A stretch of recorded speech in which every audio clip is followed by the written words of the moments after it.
성경이 말하는 진리 가운데 우리 인간의 머리로, 즉 인간의 이성으로 이해하기가 어려운 진리가 있습니다. 하나는 하나님이 인간이 되셨다라는 소위 말하는 성육신, 육화라고도 하기도 하고 도성인신이라고도 하죠. 하나님이 인간이 되셨다는 것. 다른 하나는 삼위일체입니다. 이 두 가지 성경적 진리는 우리 인간의 이성으로 이해하고 설명하고 다 완벽하게 소화하기가 매우 어렵습니다. 아니, 불가능하다고 말해도 과언이 아닐 것입니다. 특별히 삼위일체라는 말은 성경에는 없는 말입니다. 우리는 이미 요한복음 14장을 강해할 때 제가 이 보혜사에 대한 말씀을 자세히 강해한 적이 있습니다. 보혜사로 번역된 헬라어는 파라클레토스입니다. 이 단어는 두 단어가 합성된 것인데요. 파라라고 하는 전치사, 그 다음에 칼레오라고 하는 동사 두 개가 합쳐진 말입니다.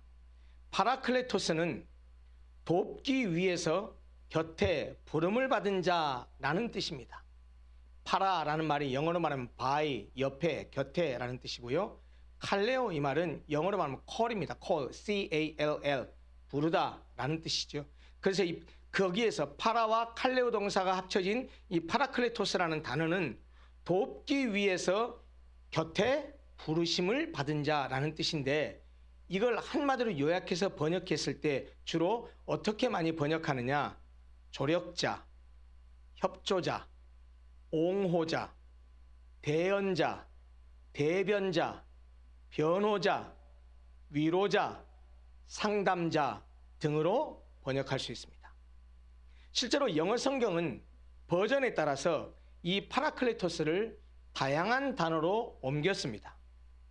킹 제임스 버전은 위로자라는 뜻의 comforter로 번역을 했고, NIV와 RSV는 상담자라는 뜻의 counselor라고 번역을 했으며, NRSV는 변호사라는 뜻의 advocate라고 번역했고, NASB는 돕는 자라는 뜻의 helper로 번역을 했습니다.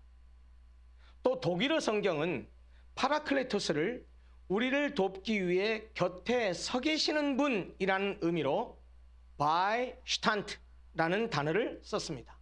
by라는 말은 영어로 by, 곁에라는 뜻이고요. 슈탄트라고 하는 말은 영어로 스탠드입니다. 스펠링은 똑같죠. 발음만 슈탄트라고 하는데 Beistand 하면 곁에 서 있는 자라는 그런 뜻이죠. 그렇게 이렇게 다양하게 번역을 했습니다. 그런데 우리 한글 개역성경은 이 파라클레토스를 보혜사라는 한자어로 번역을 했습니다. 한자로는 보호할 보, 은혜해, 스승사자를 썼습니다. 그래서 보혜사를 쉬운 말로 번역하면 이렇게 됩니다. 보호하시고 은혜 주시고 가르치시는 분, 혹은 보호하고 돕는 선생님, 이런 의미입니다. 이 보혜사라고 하는 번역어가 파라클레토스라는 헬라어의 의미를 정확하게 반영하고 있다고 보기는 어렵지만, 그러나 이 보혜사라고 하는 이 한자어는 성령의 사역, 매우 잘 묘사하고 있는 것은 사실입니다. 아까 말씀드린 대로 이 보혜사라는 말은 요한복음에만 4번 등장합니다. 그런데 맨 처음에 등장하는 구절은 14장 16절입니다. 이렇게 말씀합니다. 내가 아버지께 구하겠으니 그가 또 다른 보혜사를 너희에게 주사 영원토록 너희와 함께 있게 하리니 라고 말씀하고 있습니다. 여기서 성령을 보혜사라고 표현했는데 그냥 보혜사라고 하지 않고 또 다른 보혜사라고 말했습니다. 이 또 다른이라는 말을 영어로 바꾸면 another입니다. another 파라클레토스 이 말입니다.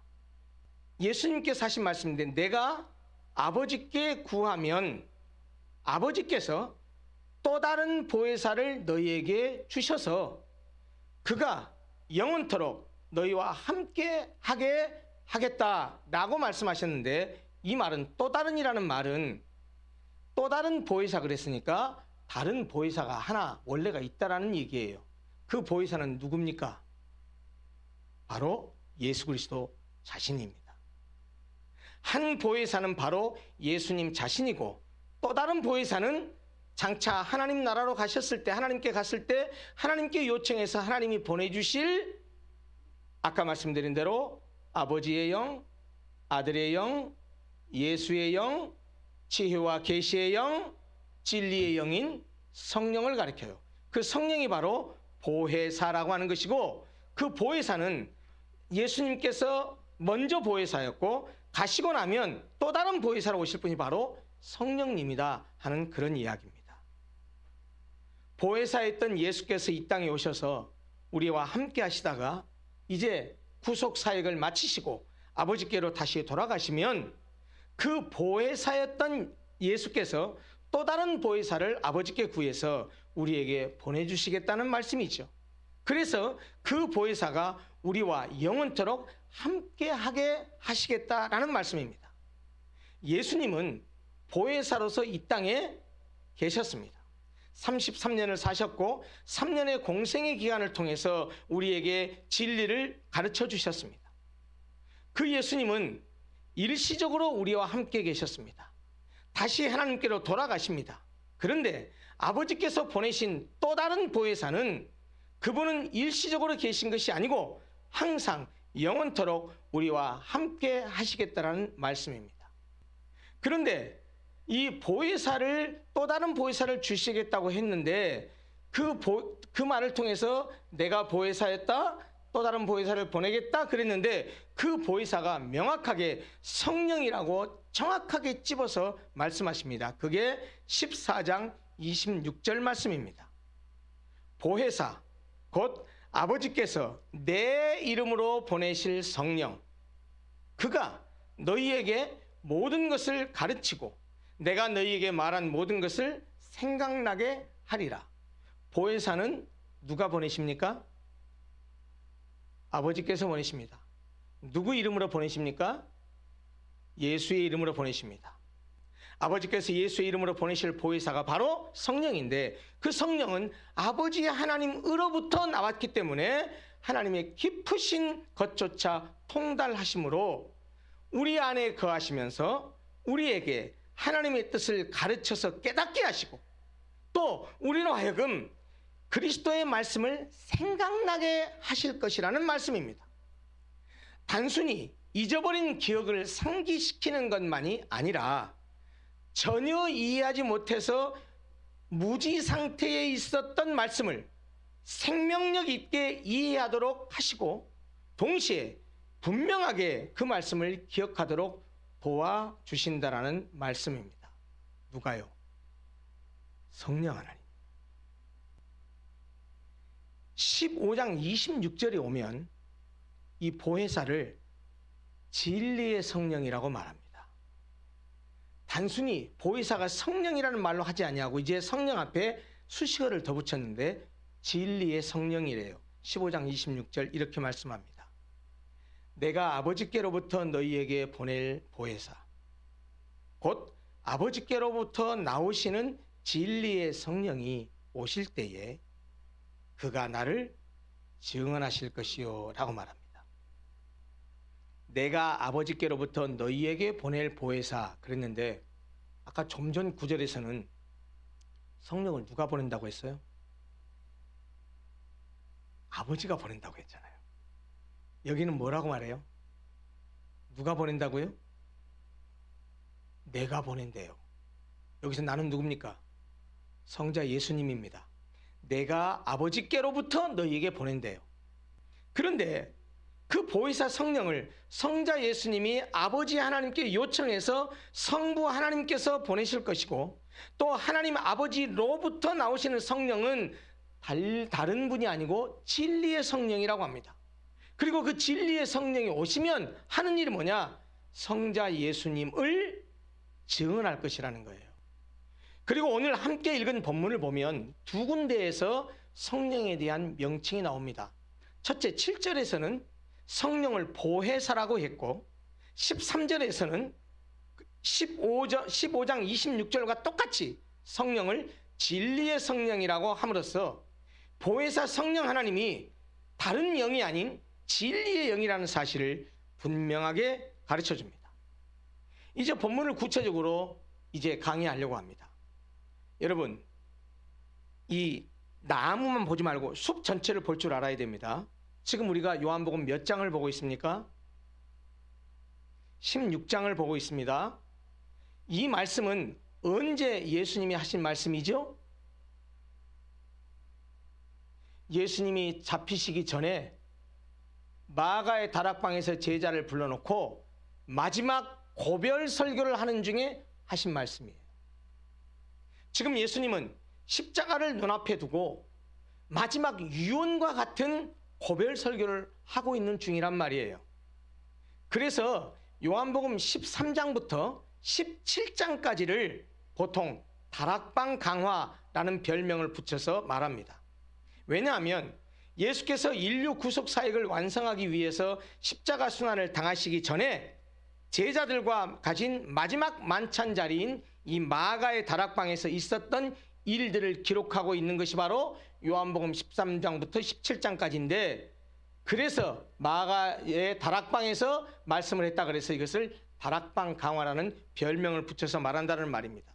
예수께서 십자가 순환과 부활 승천을 코앞에 두신 상황에서 이 다락방 강화의 목적은 뭐냐면 바로 예수님께서 이제 부재하게 돼요. 금방 존재하지 않게 돼요. 그때 세상에 남겨지게 될 제자들을 준비시키기 위해서 하신 말씀들로 이루어진 것이 다락방 강화의 내용들이에요. 예수님은 구속의 사역을 위해서 하나님께 보냄을 받았고 이제 그 사역을 완성하시면 다시 그를 보내신 아버지 하나님께 돌아가야 합니다.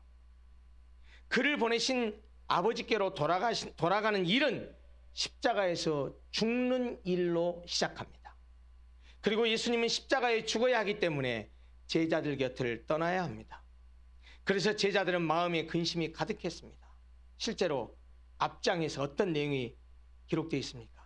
예수님께서 최후의 만찬을 행하시고 제자들의 발을 씻기신 후에 내가 가는 곳에 너희가 따라오지 못한다고 하시면서 십자가의 죽음을 예고하셨습니다. 제자들은 근심하지 않을 수 없었습니다. 그때 예수님이 불안해하는 제자들에게 뭐라고 말씀하셨습니까? 너희는 마음에 근심하지 말라. 하나님을 믿으니 또 나를 믿으라. 내가 너희를 위하여 거할 처소를 예비하러 간다. 거기는 너희들이 거할 곳이 많다. 내가 갔다가 그 처소를 다 준비하면 너희들도 거기에 와서 있게 할 것이다 라고 말씀하셨어요. 그러면서 그들을 안심시켰습니다. 여러분, 오늘 이 본문 16장의 말씀은 그 상황에 이어지는 연장선상에서 주어진 말씀이에요. 자, 그러면 이 본문을 들여다볼 때 명확하게 예수님께서 하시고자 하는 말씀이 이제 밝히 드러나 보일 겁니다. 7절을 한번 먼저 볼까요? 본문 16장 7절입니다. 내가 너희에게 실상을 말하노니 내가 떠나가는 것이 너희에게 유익이라. 내가 떠나가지 아니하면 보혜사가 너희에게로 오시지 아니할 것이요 가면 내가 그를 너희에게로 보내리니, 이렇게 말씀합니다. 예수님이 제자들에게 야, 내가 툭 까놓고 사실대로 다 말할게. 내가 너희를 떠나서 가는 것이 오히려 너희들한테 좋은 거야. 너희들에게 유익이라고 말씀하셔. 왜 그렇죠? 예수님이 떠나가야 보혜사, 곧 성령이 오시기 때문이라는 겁니다. 그러면 여러분, 도대체 성령이 오시는 것이 왜 제자들에게 그리고 우리에게 유익일까요? 그것은 다른 것이 아닙니다. 보혜사가 오셔서 하시는 일 때문입니다. 본문을 보면 보혜사 성령께서 오셔서 하시는 일을 두 가지로 말씀하고 있어요. 하나는 8절부터 11절까지에 드러나는데 세상에 대한 일입니다. 다른 하나는 12절부터 마지막 15절까지에 기록되어 있는데 그것은 그리스도인들, 성도들에 대한 일입니다. 먼저 보혜사 성령님이 오셔서 하시는 세상에 대한 일을 먼저 보겠습니다. 8절을 보십시오. 이렇게 말합니다. 그가 와서 죄에 대하여, 의에 대하여, 심판에 대하여 세상을 책망하시리라. 여기 책망한다로 번역된 엘랑코라는 단어는요, 우리는 책망 그러면 꾸짖는 거, 야단치는 것만 생각하는데 이 엘랑코라는 헬라어의 원래의 뜻은 좀 의미가 여러 가지가 있습니다. 유죄를 선언하다, 깨닫게 하다, 검사처럼 잘못된 행위를 폭로하다, 고소하다, 비난하다, 이런 여러 가지 뜻을 가지고 있습니다. 그러니까 보혜사 성령이 오시면 죄와 의와 심판에 대해서 세상 사람들로 깨닫게 하고, 그에 대해서 세상 사람들이 가지고 있는 잘못된 생각들을 폭로해서 고소하고 비난함과 더불어서 잘못된 그들의 죄와 의와 심판에 대한 생각을 바로잡아 주실 것이라는 그런 말씀입니다. 그러면 보혜사 성령이 오시면 죄에 대해서 책망한다는 것은 무엇을 말합니까? 9절은 이렇게 말합니다. 죄에 대하여라 함은 그들이 나를 믿지 아니함이요. 여기서 성령이 죄에 대해서 책망한다고 했을 때의 그 죄는 우리가 살아가면서 짓게 되는 윤리도덕적인 죄를 말하기보다는 세상의 가장 심각한 죄인 예수님을 믿지 않는 죄를 말합니다. 하나님의 어린 양으로 이 땅에 오셔서 세상 죄를 해결하신 예수님을 믿지 않는 것이 바로 모든 죄 중에서 가장 심각한 죄요, 또 모든 죄의 뿌리이지요. 세상 사람들은 예수를 믿지 않는 것을 죄라고 생각하지 않습니다. 그러나 보혜사 성령께서 오시면 그것이, 예수를 믿지 않는 것이 얼마나 큰 죄인지를 드러내서 깨닫게 하실 것이라는 말입니다. 그것이 보혜사 성령이 오시면 죄에 대해서 책망하신다는 뜻입니다. 두 번째, 보혜사 성령이 오시면 의에 대해서 책망한다는 것은 무슨 뜻입니까? 10절이 이렇게 말합니다. 의에 대하여라 함은 내가 아버지께로 가니 너희가 다시 나를 보지 못함이요. 무슨 말입니까? 성령이 오시면 의에 대한 인간의 그릇된 생각을 폭로하고 바로잡아 주실 것이라는 말씀입니다. 세상은 의에 대해서 그릇된 생각을 가지고 있어서 예수님을 죄인으로 규정해서 그를 죽였습니다. 예수는 사회의 질서를 교란시키고 스스로 하나님의 아들이라고 주장하는 신성모독죄를 저질렀다는 것입니다. 그러나 예수님은 십자가의 죽음을 통해서 구속의 사역을 마치시고 아버지께로 가십니다. 그래서 우리는 예수님을 다시 볼 수 없게 됩니다. 이렇게 하나님께서 예수를 다시 하늘로 올리우신다는 말은 그가 죄인이 아니라는 말이에요. 그가 의인이라는 말이에요. 그런데 세상 사람들은 예수를 죄인 취급해서 그를 잡아 죽였잖아요. 예수님께서 이 땅을 떠나서 하늘나라로 가신다, 아버지께로 가신다라는 말은 하나님의 아들을 다시 영광의 자리로 끌어올리시고 그를 다시 영화롭게 하신다라는 말이에요. 이것이 바로 하나님의 의로우신 행위입니다. 하나님의 의가 예수 그리스도를 통해서 나타났는데 세상 사람들은 그것을 모르고 오히려 예수를 죄인 취급했어요.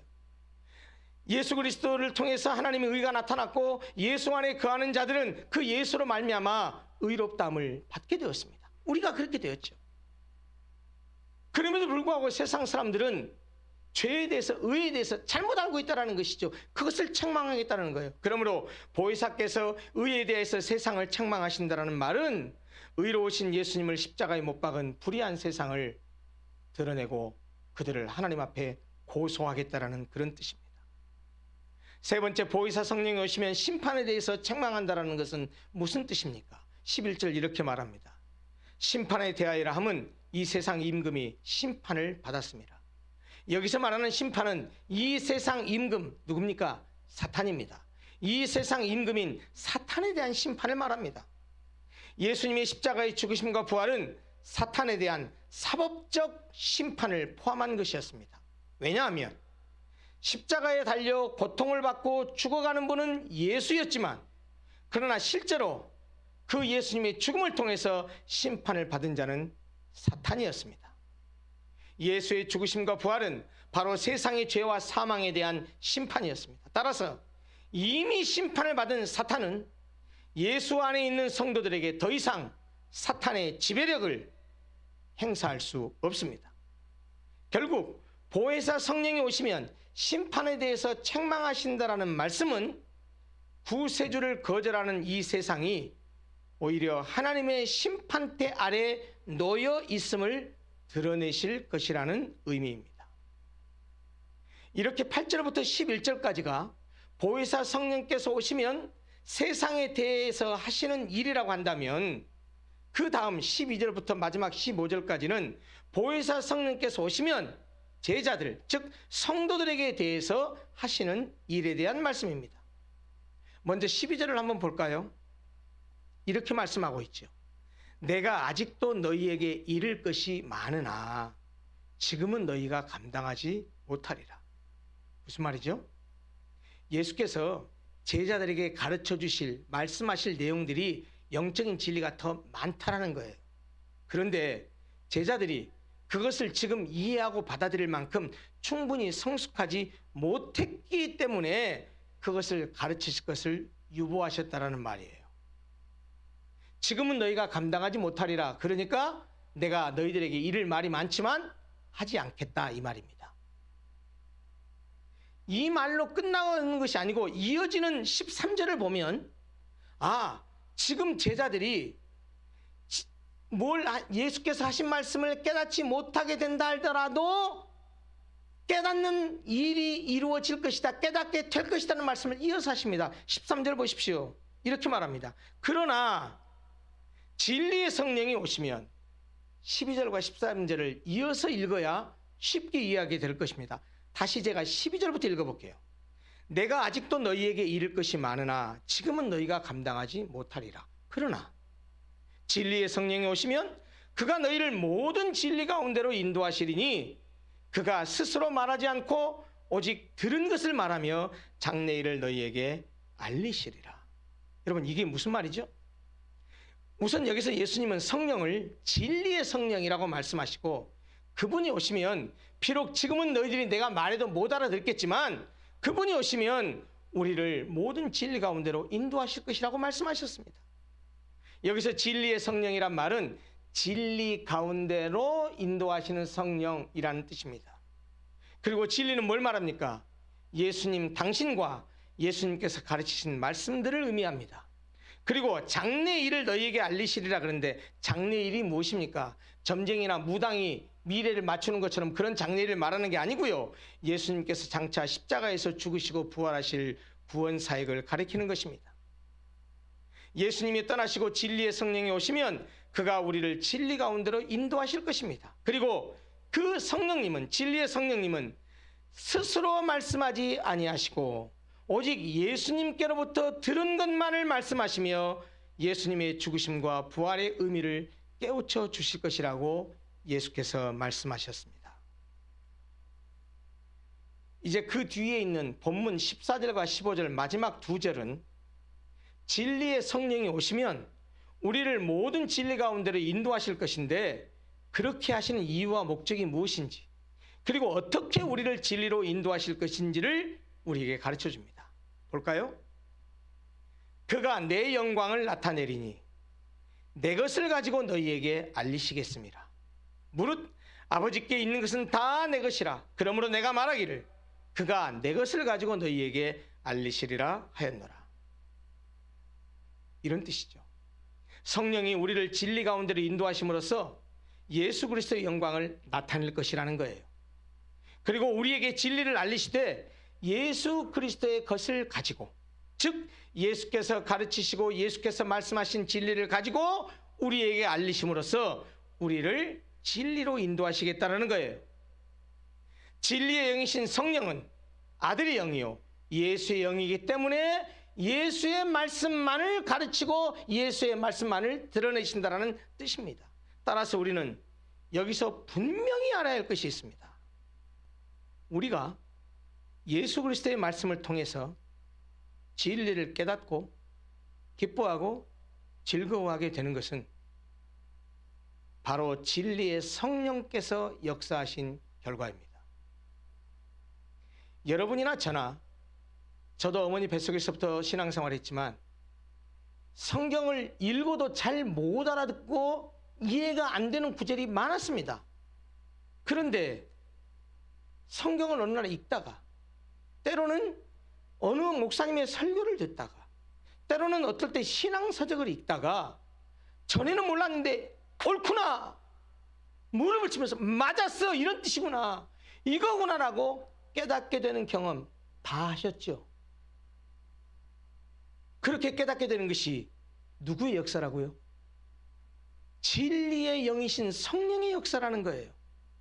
여러분 제가 설교를 하면 목사님 말씀 듣고 보니까 이렇구나 하고 진리를 깨닫았다고 칩시다. 그러면 그것이 목사가 설교를 잘해서입니까? 내가 머리가 좋아서 잘 알아들은 결과입니까? 예, 물론 목사도 최선을 다해서 설교를 준비하고 말씀을 전했지만 목사가 여러분들을 깨닫게 할 수 없습니다. 제가 여러분들을 절대로 못 깨닫게 합니다. 깨닫게 하시는 분은 한 분 하나님, 성령 하나님이십니다. 내가 머리가 좋아서 잘나서 똑똑해서 우리가 진리를 깨닫는 것이 아니라는 거예요. 여러분, 우리가 진리를 깨닫게 되고 그렇게 깨달아서 예수를 믿게 된 것은 진리의 성령께서 우리에게 베푸신 은혜라는 말씀입니다. 마찬가지로 예수 그리스도의 말씀을 통해서 우리가 자신의 잘못과 죄악을 깨달아서 눈물을 뿌리면서 회개하는 것도 역시 진리의 성령께서 진리를 깨닫게 하셔서 내가 진리에서 벗어나 있었구나, 내가 이 진리에서 진리를 지키지 않았고 이 말씀을 따르지 않았구나 라고 통회하고 자복하게 되는 그런 회개의 영으로 성령께서 역사한 결과입니다. 모두 다 진리와 연관되는 역사입니다. 오늘날 자신이 특별한 성령의 은혜를 받았다고 하면서 하나님께 받았다는 직통 계시를 운운하고 마치 무당이나 점쟁이처럼 미래의 일을 운운하고 내가 당신을 보니까 다 보입니다 이런 식의 말을 하면서 자기 스스로를 신령한 사람이라고 하는 모든 사람들은 이 말씀에 비추보면 죄송합니다. 다 거짓된 사람들이고 성령이 아니라 악한 영에 사로잡힌 사람들입니다. 여러분 제발 속지 마십시오. 직통계시 그런 거 없습니다. 예수께서 하늘로 가시면서 아버지께로 가시면서 우리에게 진리의 성령 보혜사를 주셨는데 그 진리의 성령을 통해서 우리가 우둔하고 어리석기 때문에 진리의 성령이 예수께서 하신 말씀들을 기억나게 하시고 생각나게 하시고 깨닫게 하셔서 우리를 진리로 인도한다고 합니다. 예수께서 말씀하지 않은 진리, 예수께서 가르치지 않은 진리, 그런 것으로 성령 하나님께서 우리를 진리로 인도하는 것이 아니라니까요. 예수가 진리고 예수의 말씀이 진리인데 다른 무엇으로 하겠습니까? 내가 40일 금식기도 했더니 하나님께서 이걸 보여주셨다. 대한민국의 미래를 보여줬다. 다음 대통령은 누구라고 보여주더라. 여러분 전부 사입입니다. 여러분 성령의 능력이라고 하는 성령이 하시는 일은요 무당이나 점쟁이 하는 일이 아니에요. 성령은 오늘 우리가 본문에서 보듯이 전부 다 진리와 관계되어 있어요. 하나님의 말씀과 관계되어 있어요. 여러분 결코 미혹되지 마십시오. 아들의 영이요 예수의 영이요 진리의 영이신 성령께서는 결코 스스로 말씀하지 않습니다. 오직 예수께 들은 것만을 예수께서 가르치신 진리만을 말합니다. 그렇게 해서 진리이신 예수 그리스도의 영광을 나타내십니다. 오늘 예수님이 직접 하신 말씀 있잖아요.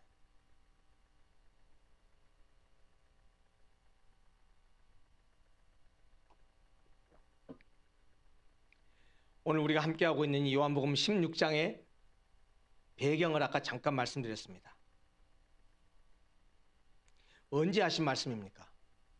이 본문에 있는 요한복음 16장의 보혜사, 곧 진리의 성령님에 대한 말씀은 다른 때 주신 것이 아니고 예수께서 십자가에서 죽기 전에 마지막 다락방 강화를 하는 가운데 주어진 말씀이에요. 당신이 떠나가시고 성령이 오시면 그가 어떤 일을 하실 것인지를 미리 말씀해 주신 거예요. 그렇다면 당시에서는 미래적인 일이었잖아요. 예수님이 십자가에 죽기 전에 그 상황, 지금 이 성경에서 말씀하고 있는 이 상황은 성령이 오시면 이러이러할 것이다라고 말했는데 그건 미래적인 얘기잖아요. 그러면 그 미래적인 이야기가 언제 이루어졌습니까? 다시 말하면 내가 가면 아버지께 요청해서 아버지가 내 이름으로 보혜사 진리의 성령을 너희에게 보내실 거라고 했는데 그 진리의 성령이 언제 오셨냐는 말입니다. 언제 왔습니까? 사도행전 2장이 말씀하고 있듯이 6월절 주간의 안식일 다음에 50일째 되는 날, 다섯 오 열흘 순입니다. 오순절이라는 한자가 바로 그 오순절에 오셨습니다. 오순절 마가 요한의 다락방에 모여있던 120문도들에게 성령이 불같이 임했습니다. 성령이 우리에게 오셨습니다. 우리에게 오신 성령 하나님은 예수께서 말씀하신 것을 위해서 그렇게 오신 이후에 지금까지도 예수님이 말씀하신 그 일을 행하고 계십니다. 보혜사 곧 진리의 성령께서 하시는 일 가운데 가장 본질적이고 가장 중요한 것은 바로 우리를 진리로 인도하시는 일입니다. 그것은 바로 예수 그리스도의 말씀을 통해서 그렇게 하십니다. 그리고 그렇게 해서 궁극적인 목적은 뭐냐? 예수 그리스도의 영광을 드러내는 것입니다. 이제 말씀을 마무리하려고 합니다. 사랑하는 성도 여러분, 보혜사 곧 진리의 성령님이 오셨습니다. 어디에 오셨습니까? 우리에게 오셨습니다. 우리 각자의 심령에 오셨습니다. 그래서 우리를 진리로 인도하셨습니다. 그래서 우리로 하여금 진리이신 그 예수 그리스도를 믿게 하셨습니다. 그리고 예수를 믿은 우리의 심령을 당신이 거하시는 거룩한 성전으로 삼으시고 우리 안에 늘 함께 거하십니다. 신학적인 용어로 이것을 성령의 내주, 안 내자, 살 주자를 써서 성령의 내주라고 말합니다. 자꾸 거한다라는 말은 쉬운 말로 말하면 산다라는 말입니다. 예수를 믿은 우리의 심령을 당신이 거하시는 성전으로 삼으시고 우리 안에 사신다는 말이에요. 자, 그렇다면 우리는 우리 안에 거하시는 그 진리의 성령의 인도를 받으며 살아야 합니다. 우리의 모든 판단과 결정을 내 뜻과 내 생각대로 하는 것이 아니라 성령의 뜻을 따라서 진리의 성령이 가르쳐주는 예수 그리스도의 말씀을 따라서 해야 한다는 말입니다. 여러분, 그러므로 우리가 예수를 믿는 것은 성령이 우리 안에 들어오셔서 우리로 하여금 예수를 믿게 했기 때문에 예수를 믿은 것이고, 그래서 우리가 구원을 받은 것은 사실이지만 우리 안에 들어오신 진리의 성령이신 그 성령님의 인도를 따라 살지 않으면 내가 구원받은 하나님의 백성이 될지는 몰라도 진리를 따라 사는 거룩한 백성과는 거리가 멀게 살 수 있습니다. 구원은 받았지만 부끄러운 구원을 받을 정도로 그렇게 이 땅에 사는 동안 하나님의 거룩한 백성으로 살지 아니하고 세상 사람과 달리 살아가면서 구원은 받지만 그렇게 참으로 가련한 인생으로 살아가는 인생도 있을 수 있다라는 거예요. 어떻게 하면? 분명히 진리의 성령께서 우리 안에 들어오셨기 때문에 우리가 진리를 깨달았고 그래서 예수를 구주로 믿게 되었는데 그 진리의 성령을 따라 살지 않으면 구원은 받았지만 그의 삶이 전혀 하나님의 백성다운 삶과는 거리가 먼 삶을 살 수도 있다라는 것입니다. 성경은 그런 사람에 대해서 부끄러운 구원을 받는다라고 말하고 있습니다. 우리가 성령의 인도를 따라 살아야 합니다. 성령의 인도를 따라 살면 누구나 하나님의 영광을 위해서 살고 싶어 할 것입니다. 왜요? 아까 그랬잖아요. 성령께서 예수께서 말씀하신 것으로 예수의 진리로 우리에게 알리시고 가르쳐서 예수 그리스도께 영광을 돌리게 하고 예수 그리스도의 영광이 드러나게 한다고 했잖아요. 그러므로 우리가 성령의 인도를 따라 살면요, 자연스러운 현상이 뭐냐? 누구나 그 사람이 어떤 사람인지 예수를 믿은 지 10년, 20년, 30년, 40년이 됐든지 예수 믿은 지 별거 그냥 한 2, 3년밖에 되지 않은 사람이든지 그 사람이 학식이 많든지 학식이 많지 않든지 그 사람이 성령의 은사를 많이 받았든지 적게 받았든지 상관없이 성령의 인도를 따라 살려고 하면, 진리를 따라 살려고 하면 누구나 하나님의 영광을 위해서 살고 싶어 합니다.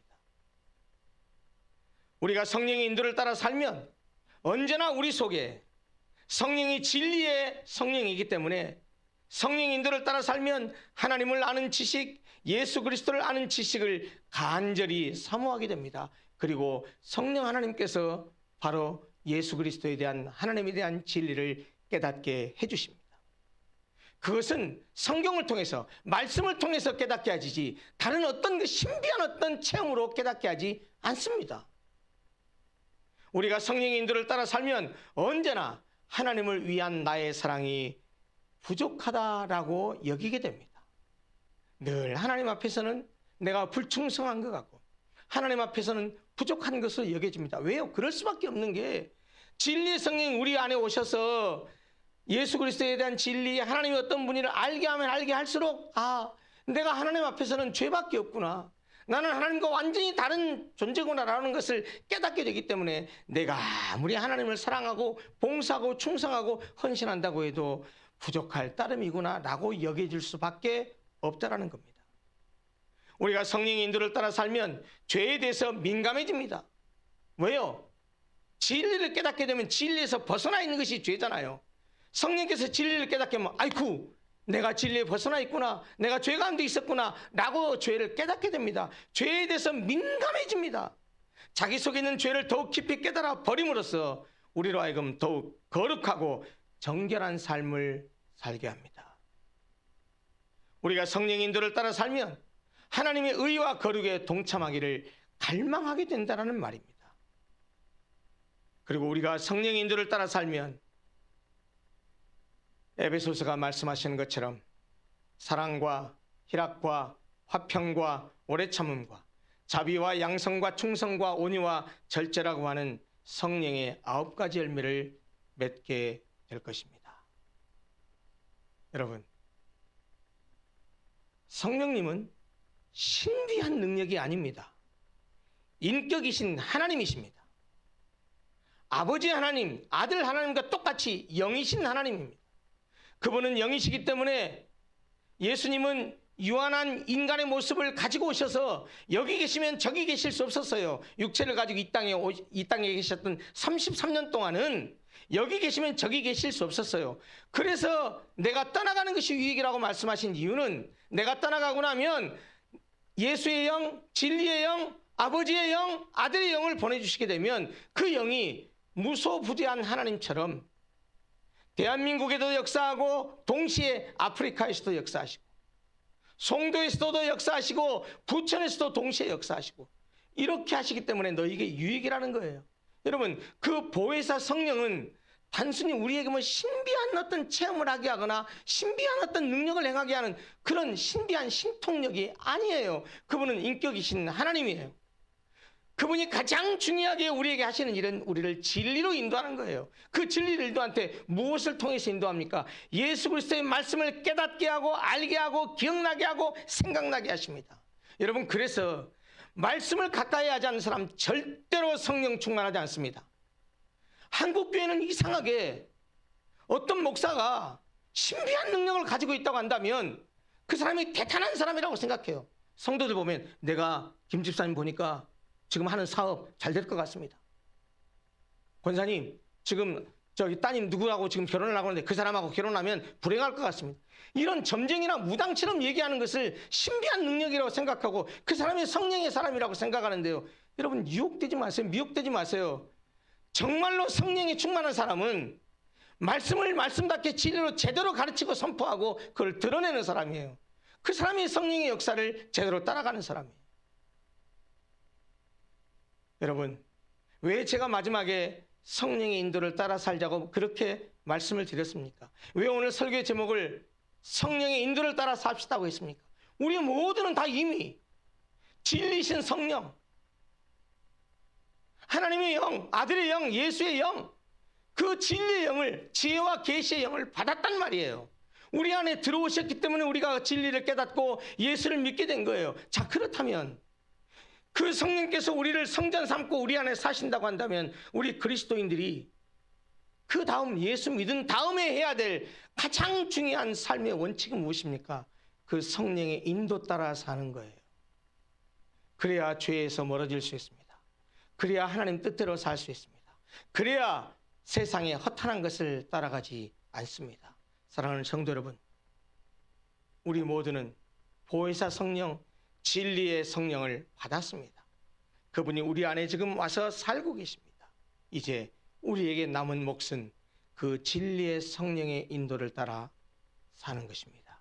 그러면 우리의 삶에 지난주에 말씀드렸듯이 포도나무가 가지가 줄기에 붙어 있으면 주렁주렁 열매를 맺는 것처럼 그 성령의 인도 따라 사는 것, 그게 곧 예수에 붙어 있는 것이죠. 그렇게 되면 많은 열매를 맺는 복된 삶을 살게 되실 것입니다.